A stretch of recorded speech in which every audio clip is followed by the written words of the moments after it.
que nosotros describamos un procedimiento para diseñar elementos sometidos a tensión y describir los requisitos mínimos para diseño de estos elementos que están sometidos a tensión. Y lo que siempre hacemos, desarrollamos ejemplos de aplicación para la selección de un elemento adecuado. Para las estructuras metálicas, lo que se busca es que la estructura sea liviana. Entonces nosotros tendremos que seleccionar de un listado de elementos el más liviano y que nos cumpla, porque lo que se busca siempre es que las estructuras sean económicas, resistentes, seguras y fáciles de construir.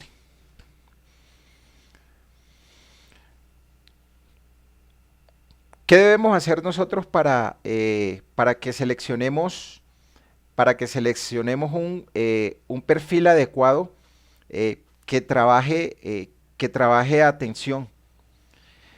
Lo primero es que la esbeltez de ese elemento sea menor que 300.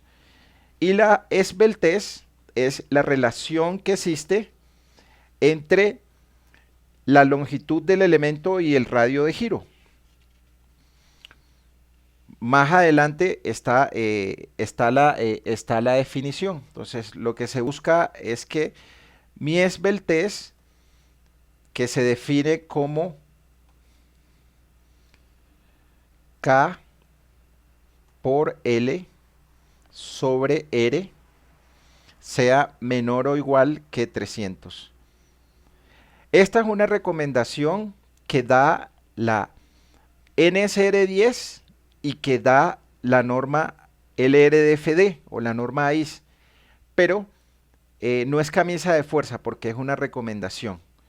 Mientras que para los elementos que están sometidos a carga axial por compresión, esa esbeltez va a cambiar. Este valor K es un valor que va a depender de las conexiones que tienen los elementos. Entonces, si es doblemente articulado, si en un punto está articulado y en el otro está empotrado, si en un punto está empotrado y en el otro se puede desplazar, estos valores de K los define la norma y los vamos a ver más adelante. L es la longitud, esa longitud que existe entre las conexiones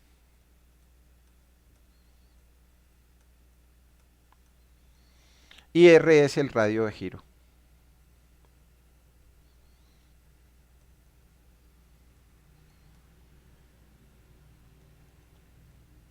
Entonces, para el caso de elementos que están sometidos a tensión solamente por carga axial, no se van a presentar momentos en sus extremos porque la carga va a lo largo del eje longitudinal. Entonces el valor de K es igual a 1. Entonces, lo primero que nosotros debemos chequear, o uno de los requisitos que debemos chequear, es que nuestra esbeltez sea menor que 300. Otro aspecto que nosotros tendremos que chequear es el de el área mínima bruta que debe tener el elemento. Y el área mínima bruta nosotros la podemos determinar con el estado límite de resistencia a la fluencia. Entonces recordemos la condición de siempre. La condición de siempre es que la resistencia a la tensión debe ser mayor o igual a la carga última mayorada o a la resistencia requerida. Eso quiere decir que yo puedo decir acá que la resistencia a tensión del elemento mínimo sea igual a la carga última o a la resistencia requerida. Y si estoy revisando mi estado límite de fluencia, entonces yo puedo decir que mi estado límite de fluencia es igual al factor de reducción de resistencia, que es de 0.9, multiplicado por el esfuerzo de fluencia, multiplicado por mi área bruta.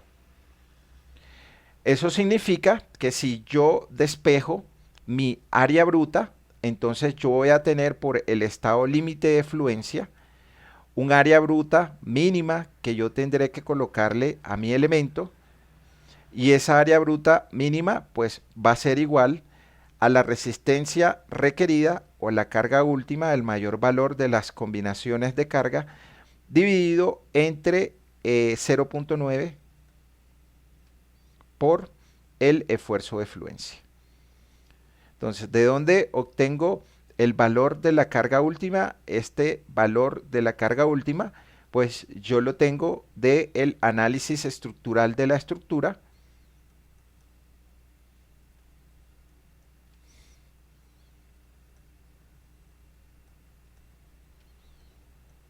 en el cual nosotros determinamos las fuerzas internas de los elementos.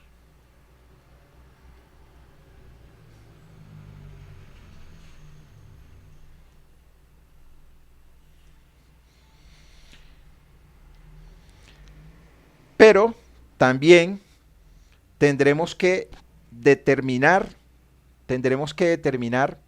un área mínima neta efectiva.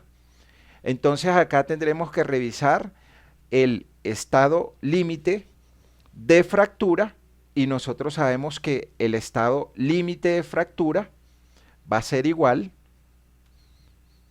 a 0.75 multiplicado por el esfuerzo de tensión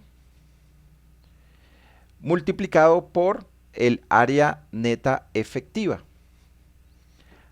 Pero nosotros sabemos que nuestra área neta efectiva es igual al coeficiente U, de acuerdo al caso que aplique, multiplicado por mi área neta.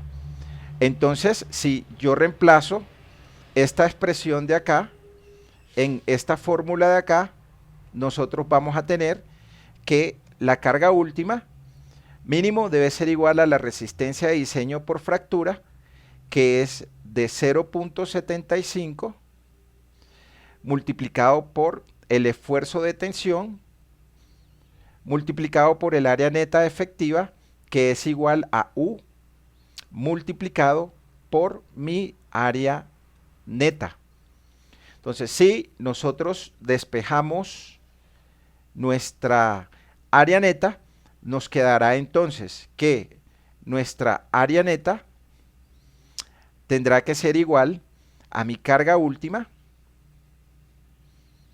dividido sobre 0.75 multiplicado por el coeficiente de rezago de corte multiplicado por el FU. Entonces, esa es mi área neta, pero nosotros sabemos que el área neta es igual a mi área bruta menos el área de los huecos.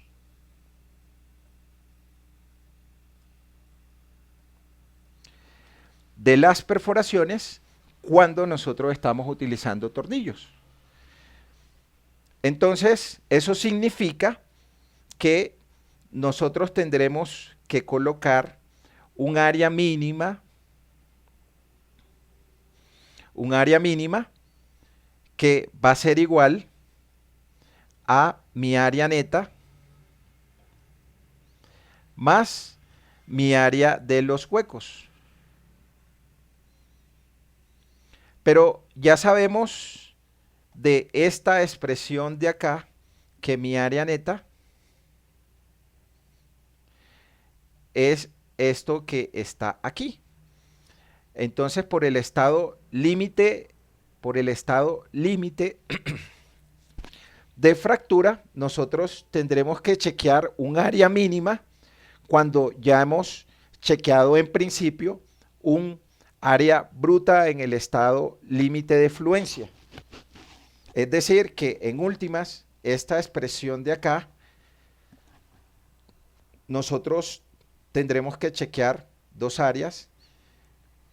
El área mínima por el estado límite de fluencia y el área mínima por el estado límite de fractura. Esa área mínima por el estado límite de fractura, si nosotros reemplazamos los valores, entonces tendremos que colocar un área mínima igual la primera expresión, que es área neta, esta expresión que está acá. Entonces eso va a ser igual, voy a reemplazar aquí PU dividido sobre 0.75 multiplicado por el U, que va a depender de los 8 casos que ya habíamos revisado, multiplicado por el esfuerzo de tensión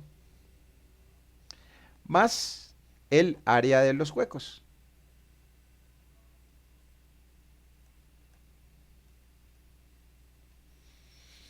Y ya sabemos cómo determinar esa área de los huecos.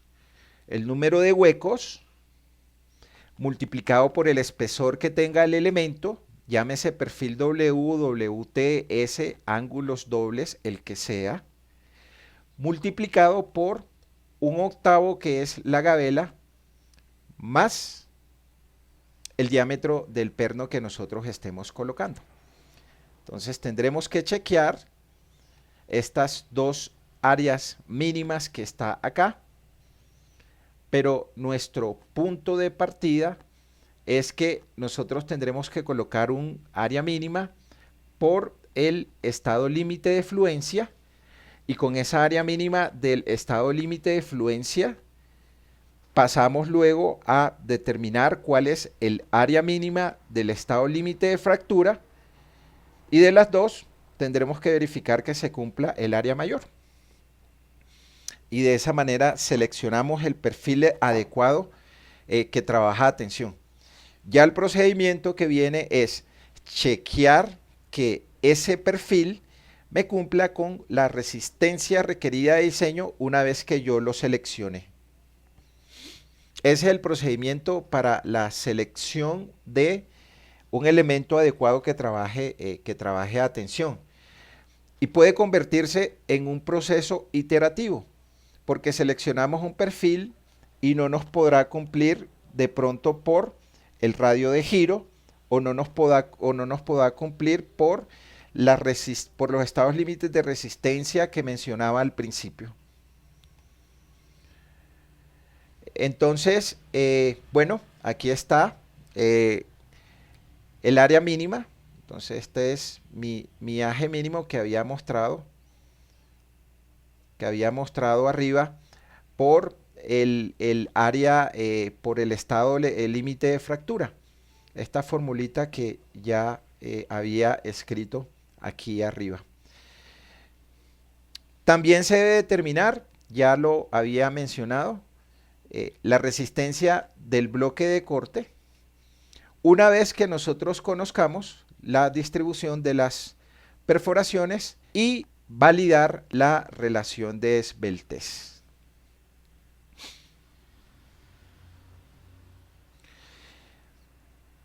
Acá hay una definición de lo que es la relación de esbeltez de un elemento.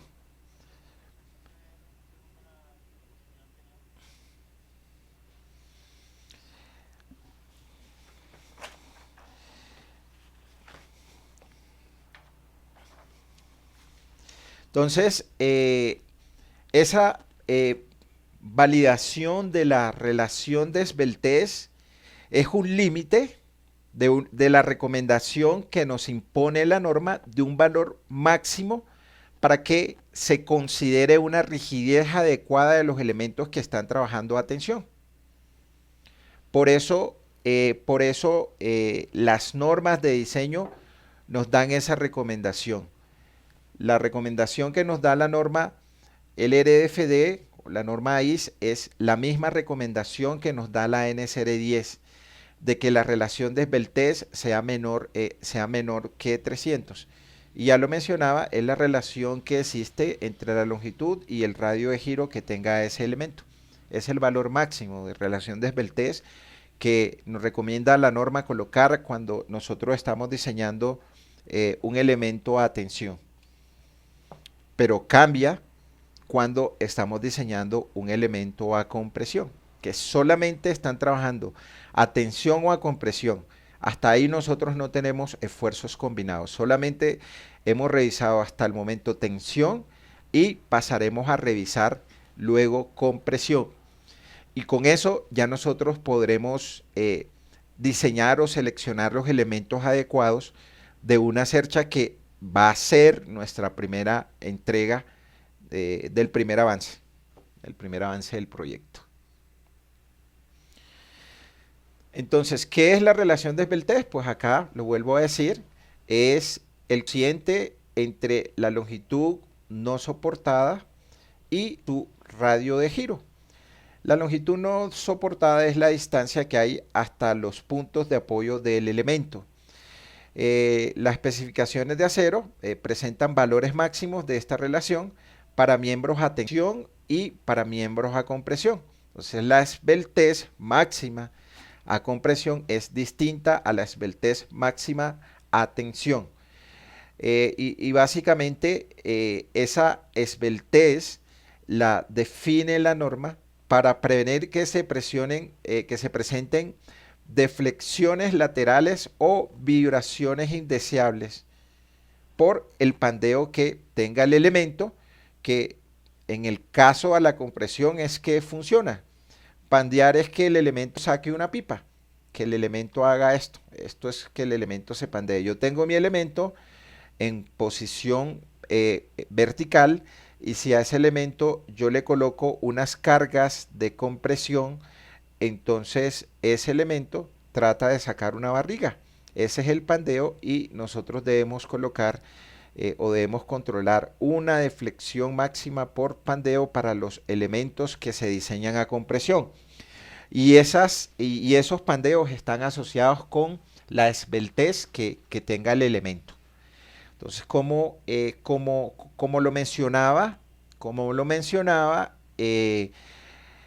la relación máxima de esbeltez para miembros a tensión lo define en D1 la norma AIS y sugiere que se utilice un valor máximo de 300. De igual manera, esa recomendación la hace la NSR 10. No tengo claro el numeral F en dónde está, pero más adelante mostraré esa referencia en el desarrollo de un ejemplo. Entonces, revisemos de una vez, un ejemplo. Pero antes de eso voy a definir una serie de pasos que nosotros debemos seguir para la selección de un elemento adecuado. Entonces, esos pasos son los siguientes. Pasos para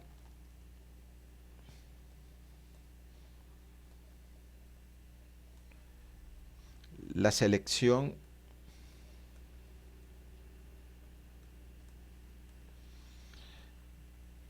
de elementos a tensión.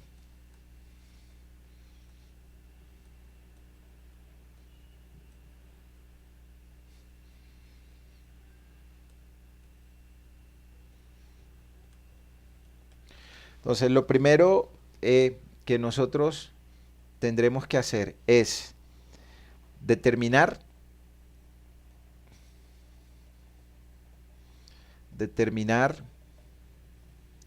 la resistencia requerida.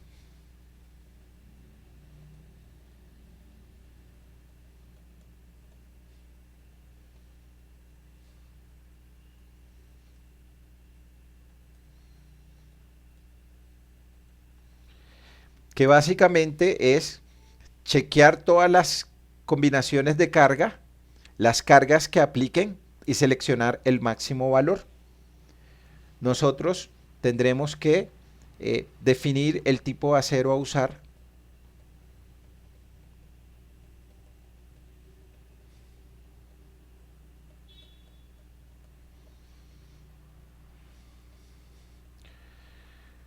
Con el tipo de acero, nosotros obtendremos cuál es el esfuerzo de fluencia mínimo y cuál es el esfuerzo de fractura mínima que tenga ese elemento. Lo tercero es calcular las áreas mínimas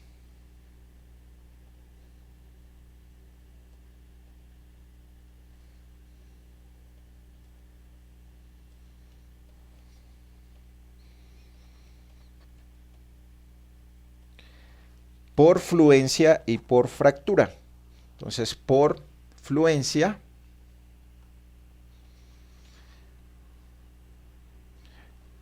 nosotros tendremos que nuestra área mínima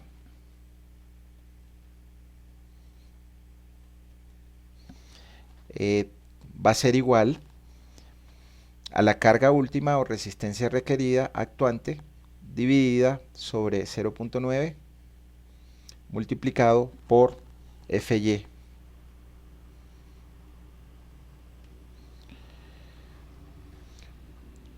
Cuando nosotros seleccionamos un perfil con un área mínima por el estado límite de fractura, si el perfil tiene perforaciones para conectar el elemento que está trabajando a tensión, entonces nosotros tendremos que determinar un área mínima por fractura. Y esa área mínima por fractura es mi área neta más el área de los huecos. Entonces, mi área neta, que es mi carga última, dividido sobre 0.75 multiplicado por U, multiplicado por el FU, nosotros tendremos que sumarle el área de los huecos.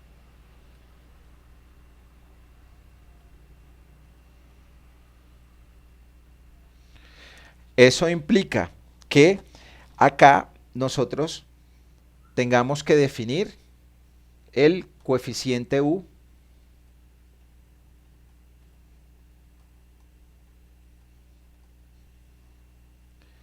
de los 8 casos que nos muestra la tabla, y ese coeficiente U pues va a depender de el tipo de elemento que estemos ensayando. Entonces si son perfiles W, aplicará el caso 2 y el caso 8.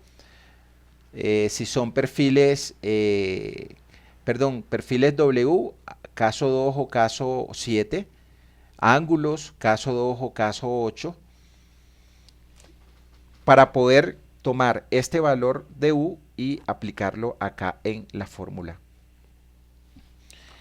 Pero también nosotros, esta área de los huecos, entonces esta área de los huecos va a depender del número de huecos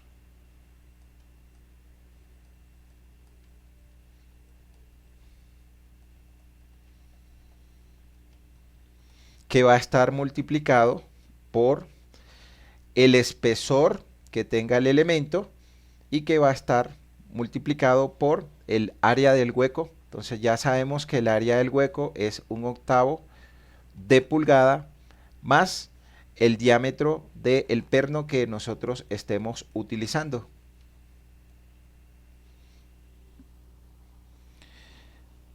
También debemos chequear el radio de giro mínimo. Entonces tendremos que calcular el radio de giro mínimo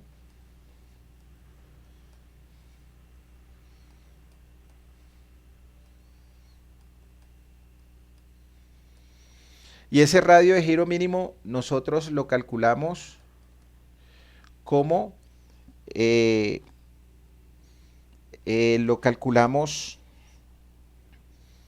con la longitud que tenga el elemento. Entonces, la longitud que tenga el elemento dividido sobre 300, que es la recomendación que nos da la NSR10, donde L es la longitud entre las conexiones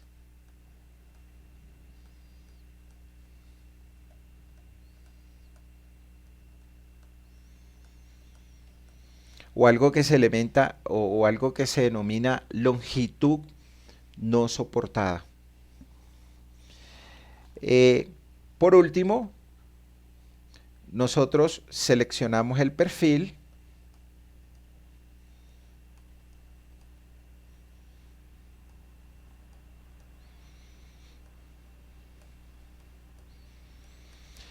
entonces para la selección de este perfil tendremos que seleccionar un perfil que tenga un aje mínimo entre el área del estado límite de fluencia y de fractura y que tenga un radio de giro mínimo. Y por último, nosotros chequeamos la resistencia requerida.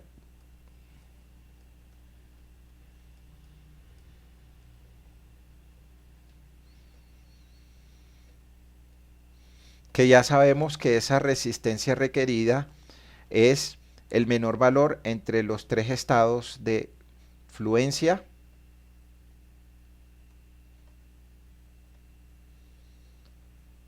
fractura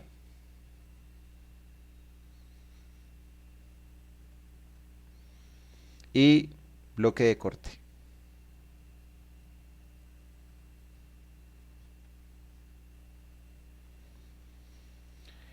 Y del menor valor de acá, entonces de este menor valor,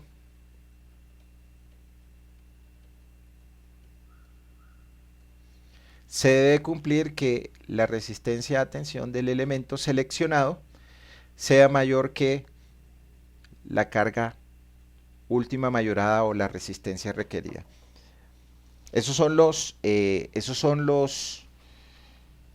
pasos que nosotros tendremos que seguir para diseñar elementos sometidos a tensión o para seleccionar unos elementos que nos cumplan con la resistencia a tensión. Y es un proceso iterativo. Entonces lo vamos a revisar en el ejemplo que está planteado en la siguiente diapositiva. Ese ejemplo lo que plantea es lo siguiente. Entonces el ejemplo nos dice que usando acero A36 seleccionemos el elemento más ligero, el que pesa menos, en una lista de ángulos individuales de alas iguales para resistir unas cargas de servicio